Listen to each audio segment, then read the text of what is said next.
Hans Joachim Japs dilahirkan di Lübeck tanggal 14 November tahun 1917, dan bergabung dengan Luftwaffe tahun 1937. Pada awalnya dia dilatih sebagai pilot pesawat tempur Messerschmitt Bf-109, tapi kemudian malah dilemparkan ke Zerstorergeschwader 76, ZG-76, Grup U, untuk menerbangkan pesawat bermesin G. Anda Messerschmitt Bf-110 bulan Maret tahun 1940. Sebagai seorang anggota 2, ZG-76, Japs beroperasi di udara Prancis pada pertengahan tahun 1940, dan mengklaim 4 kemenangan atas pesawat-pesawat tempur RAF dan Prancis.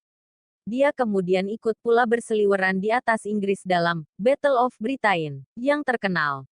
Oke, di sini saya perlu berhenti dulu. Tampaknya sejauh ini tidak ada yang spesial pakai telur. Tapi sekarang saya akan mengajukan sebuah fakta yang menarik. Bf-110 bukanlah sebuah pesawat tempur khusus seperti IBF-109 yang kecil dan akrobatis, juga performanya jelas lebih lambat dibandingkan pesawat tempur Inggris semacam Spitfire atau Hurricane. Dia biasa ditugaskan untuk mengawal bomber-bomber Jerman, dan biasanya akan kewalahan menghadapi pesawat-pesawat musuh. Hans Joachim Japs adalah pengecualiannya. Dalam Battle of Britain, di mana pihak Jerman mengalami banyak kehilangan pilot berpengalaman dan pesawat, Japs malah makin moncer dengan kembali menambah jumlah kemenangannya dengan 12 lagi. 8 Spitfire dan 4 Hurricane menjadi mangsanya, dan pada akhir tahun 1940 Japs mencatatkan namanya sebagai pilot Zestorer alias penghancur paling top dengan 16 kemenangan. Atas prestasinya dalam pertempuran Britania, Japs dianugerahi Ritter Kreuz bulan Oktober tahun 1940. Hanya sedikit yang bisa sepertinya, dan menembak jatuh begitu banyak pesawat Spitfire dan Hurricane musuh yang lebih superior di udara dengan menggunakan pesawat berat semacam Bf-110 dianggap sebagai pencapaian terbesar seorang pilot tempur sejati. Pada tahun 1941 mayoritas dari unit-unit Bf-110 ditarik dari pertempuran siang hari, karena emang kelabakan kalau harus ngelawan musuh-musuhnya yang lebih cepat dan ringan, dan Japs pun dipindah tugaskan untuk menjadi pilot tempur malam dalam tugas pertahanan negara. Dia dilatih kembali pada bulan Oktober tahun 1941, dan kemudian bergabung dengan Nachschwader 3 yang berpangkalan di Hamburg. Tugasnya adalah melindungi pelabuhan dan properti Kriegsmarine yang berada di sana. Kesempatan untuk menambah skor tentu saja berkurang karena ini bukanlah medan perang yang aktif, apalagi dengan kondisi Japs yang masih belum terbiasa dengan tugas barunya. Makanya dalam beberapa bulan dia hanya bisa menambah 1 kemenangan saja yang dibukukannya pada bulan Juni tahun 1942. Sempat untuk sementara dia kembali bertugas di siang hari karena harus mengawal kapal-kapal perang Jerman seperti Prinz Eugen dalam Channel Das yang terkenal itu. Pada bulan November tahun 1942 dia dipindahkan ke NJG-1 yang beroperasi di Belanda. Unit ini dilengkapi dengan varian terbaru Bf-110 yang mempunyai teknologi radar lebih baik dan persenjataan lebih berat. Jumlah angka kemenangan Japs menanjak kembali, dengan kebanyakan korbannya adalah pesawat-pesawat pembom RAF.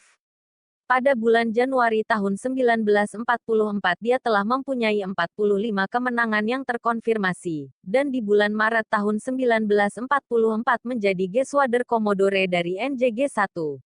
Meskipun sudah menjadi seorang komodor, tapi dia tetap ikut terbang bertempur di udara malam bersama orang-orang di bawah komandonya.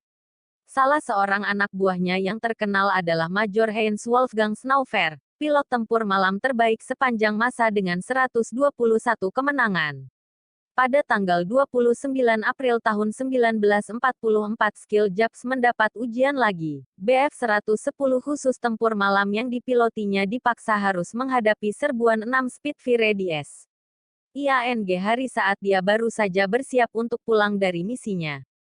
Spitfire sialan itu berasal dari No. 132 Skuadron RAF yang dipimpin oleh Komandan Skuadron berpengalaman, Geoffrey Page, 15 kemenangan. Setelah menembak jatuh satu Spitfire dengan kanon jarak panjangnya, salah satu Spitfire lain datang dengan kecepatan terlalu tinggi sehingga tembakannya lolos di atas pesawat Japs. Kini giliran jagoan Jerman itu yang menyerang, dan ia berhasil menembak jatuh Spitfire yang dipiloti oleh Pulin. Ya, kemudian hancur dalam kobaran api dan sang pilot terbunuh. JJ. Carlton kini giliran menyerang Japs dan pesawat mereka pun saling berhadap-hadapan mendekat dengan kecepatan tinggi. Tabrakan tidak dapat dihindarkan. Disinilah keunggulan besarnya pesawat Japs. Karena ia berhasil membuat si Spitfire limbung, sayapnya patah dan terpaksa buru-buru balik untuk mendarat tanpa roda di pangkalan udara di lane yang terdekat, yang dikuasai Jerman. Japs sendiri sadar kini masih ada 4 Spitfire lain yang bernafsu balas dendam untuk menghajarnya, dan dengan kondisi pesawatnya yang baru, adu domba, dan penuh lubang pelor, sangat tidak mungkin untuk melanjutkan pertempuran. Dia secara tidak terduga berhasil selamat dengan buru-buru mendarat di daratan landai terdekat, cepat-cepat mampret keluar dari pesawatnya, yang kemudian memang hancur berkeping-keping setelah mendapat berondongan tembakan dari musuhnya di atas.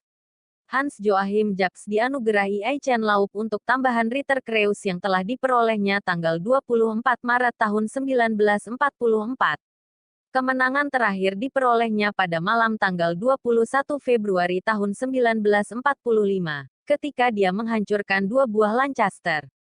Total kemenangan udaranya adalah 50 yang diraih dalam 710 misi tempur, 22 dibukukannya di siang hari, dan 28 di malam hari. Semuanya diraih dengan menggunakan Bf-110.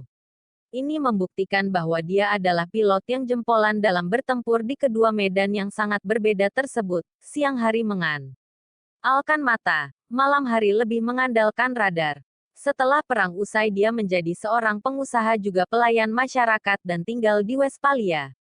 Dia sendiri menikah pada tahun 1940 dan mempunyai 2 orang anak. Hans Joachim Japs meninggal dunia tanggal 26 Oktober tahun 2003 pada usia 85 tahun. Tambahan, tampaknya memang Japs mempunyai indera keenam dalam pertempuran.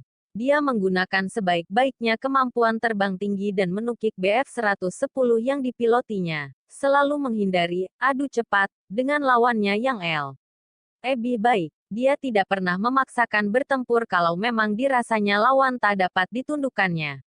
Sebisa mungkin dia akan menjaga jarak yang aman dengan lawannya sebelum dirasa tiba waktunya untuk memuntahkan rentetan tembakan yang menghancurkan, yang merupakan salah satu kelebihan Bf-110. Dia adalah pilot yang efisien, sabar dan, tentunya, jago.